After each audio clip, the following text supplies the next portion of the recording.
İnşallah Құдай buyursa дағы барып келеді атабыз. Анткени бул сафарда мен билгенден бир 42 киши алып барган болсом, ошонун 20сы Алланын насиби менен кадимгидей эле сакайды дедим. Харам деген ушундай. Ошол жерде шифа бар. Кабатулланын түбүндө сыйынуу бул өзгөчө. Ошол жерде туруп, ошол замзамды ичип, замзам менен жуунуп атып, кээ бир эмелер ошо бир мен ооруп бет барган балдардын көпчүлүктөрү иншалла сакайып кетти. Мына биякта жок, караңарда азыр. Анан ошол себептен кээ бирде бул кызмат иретинде болуп атат. Анан кимге ушу барам дей турган болсо, февралдын аяк ченинде деп атабыз. Иншалла барам дегениңиздер болсо, даярданыңыздар. Умра деген бул хаж умра өзгөчө бир амалдардан тургандар. Хаж умраны пайгамбарыбыз Алла Таала Куранда айткан. Ошондой эле пайгамбар хадистеринде айткан. Ачылык умраны кылуу шариятыбызда умра кылуу суннату муаккада, жосо бекитилген сүннөт. Пайгамбар өмүрүндө 4 жолу умра, 1 хаж кылган экен. Умранын bir umra менен экинчи умранын ортосундагы чоң күнөөлөрдүн баарын тооба менен кечилет, ал кичине күнөөнүн баары умра менен жуулат. Кимде ким өзү жол ачылайын десе, жанагындай бир жашоодо бар го, бир адам кысылып калат, иштер жүрбөй калат, жашоо өтпөй калат. Ошол мезгилде умрага барганы жакшыраак. Анткени себеп ошол жерде сооптор эки эселенет. Белгилүү бир хадисте ким хаж умра кылган болсо, ал эч качан кедей болбойт дейт. Жок, кедейчилик келбейт дегени бар. Ошол себептен кимде ким умра сапарын кыла турган болсо, ошол адам биринчи туура шак кылган болуп эсептелет. Жашоодо биринчи кадамды туура кылган болуп эсептелет. Мисалы, ар кайсы молдого барып, олияга барып, тияка барып жүрбөй, мисалы биринчи кадам кыл, акча тыйының барбы, мүмкүнчүлүгүң барбы, сен умра сапарын кыл. Ошол жерде субханалла береке, хидаят, шифа, бүт нерсенин бар ошол некен пайгамбар саллаллаху алейхи төрөлгөн, пайгамбар саллаллаху алейхи ошо жаткан Мекке менен Медина деген шаарда. Зиярат кылууга уруксат берилген 3 шаар бар. Ошонун 3 шаардын экөөсү бул бирөө Мекке, бирөө Медина тургандар. Кимдер Мекке, Мединага акчасы тыйыны болуп туруп дагы деле бар элек болгон болсо, анда ал жанагындай умрага барбаса күнөөкөр болбойт албетте. Бирок ажылык кылбай жүрсө акча тыйын болуп, ал адам күнөөкөр болуп эсептелет. Алымдар айтат, умраны дагы ажылыкта эртерээк кылгыла. Эмнеге десе, анткени эртең Алла мүмкүнчүлүк бербей коюшу мүмкүн. Мына бүгүн Алла мүмкүнчүлүк берип атат, сага акча тыйын табышка мүмкүнчүлүк берди, бар, мал жаның бар. Ошону туруп бүгүн барбасаң, эртең мүмкүнчүлүк болбош. Алла сенен ошол берген малың кайра алып коюшу мүмкүн. Ошол себептен кимде мүмкүнчүлүк болгон болсо, ошол замат колдонсун да умра сапарын, ажылык сапарын кылсын иншалла. Бул умранын өзгөчөлүгү ушул экен тугандар. Ал жерде күнөөлөр кетет. Ал жерде субханалла сооптор 100.000 эселеп кетет. 50.000 эсептелип кетет. Ажылыкка эбир алымдар айтат, ким ажылык умраны кыла элек болгон болсо, ал дүйнөнү кыдырып келген болсо да эч нерсе көрбөптүр дейт. Мисалы, дүйнөнү бар кырып сырып Дубайда жүрдүң, Таиландда жүрдүң, Малайзияда жүрдүң, Филиппинде жүрдүң, мисалы.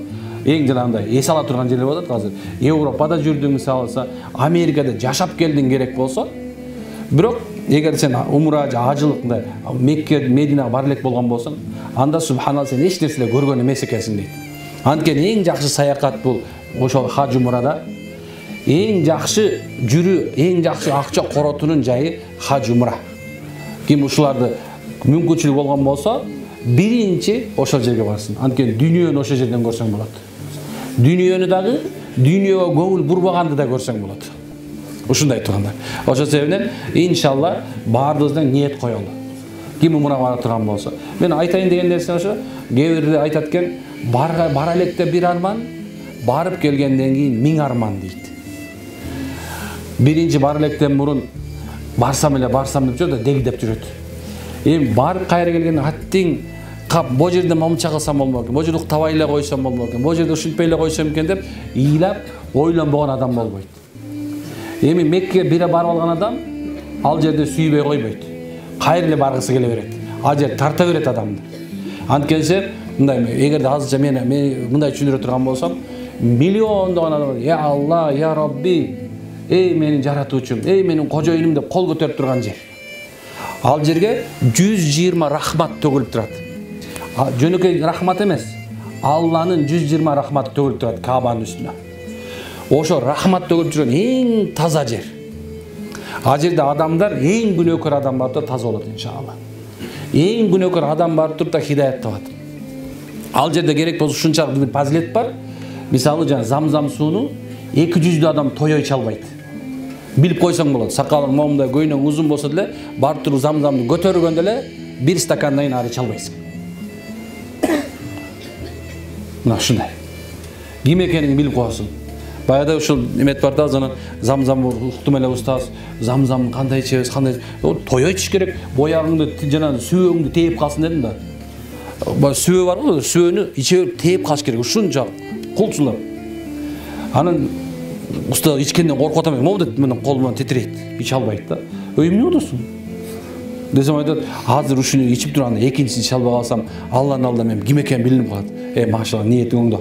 Ниетиң оңдо деп тургандан кийин бая бисмиллахиррахманиррахим, Алла мен 200 эмесмин деп ичип атат, ыйлап атат. Алла мен 200 эмесмин. Алла мен 200. Бояк тээп калды кадимкидей эмесечи, сүйөөсүчү. Ушунчалык караган муслим момундун адамдын коркунучу канчалык даражада да туугандар. Ушундай коркуда 200дүн мусулман негизи 200дүктөн коркуш керек. Лицемерия, двуличие деген нерседен коркуш керек. А шариатта 200дүнүн определениясы ушундай. Алар качан сени менен мусулмандар менен турганда, о молдаке, о алхамдулилла деп ушундай бир молда болот. Бирок качан өзүнүн шайтандары менен бирге калганда, мен шылдыңдап эле жөн эле ушинтип отурдум. Бул молда дөп барасың. Билесиң, айтыла берет деп нерсени өз алдынча калганда, некен Кудайды унутуп, баягы капырчылыгына кирип кетет экен. 200 адамдар ушундай болот. Bir gün молда, bir gün жолдо. Bir gün карасаң дават иллалла, bir gün экинчи карасаң шарап иллалла. Ушундай жанагындай бир некен, ушундай бир эме кылып изин чыгып жүргөндөр толтура. Ошол себептен туугандар, мына умранын сафарына иншалла даярданыңыздар. Бара турганыңыздар болсо, даярданып барыңыздар иншалла. Сафар кылыңыздар. Ибадатты дене менен кылып, бутун талып, чарчап, ушундай бир кыйналып келишке иншалла ошол жерге даярданыш керек. Машалла. Кулак абызга Алладан бала перзент беребиз, Алла перзент берсин иншалла. Ким Аллах Тааланын алдында тауbalарына Кудайым кабыл кылсын. Ушунча адамдардын салih, таквадан берекети менен баардыгылар кабыл болсун. Ассаламу алейкум ва рахматуллах. Assalamu alaikum wa rahmatullahi wa barakatuhu. Allah nasip menен bu Medinede Peygamber sallallahu aleyhi ve sellem'in meclisinde olup asır namazını kılıp geltiriyoruz inşallah. Elbette öte bir sonun bir görünüş. Halbuki gözge görüngende görünmeyecekte. Aşırıcın. Kanca diye mu'minler maşallah Allah Teala'nın ötünü askarıyıp böyle korkun ahvallarında zikir ibadat menen yaşap atacak. Allah barda tawfik kılsın inşallah. Süyüktü Peygamber sallallahu aleyhi ve sellem meçhidini aldı.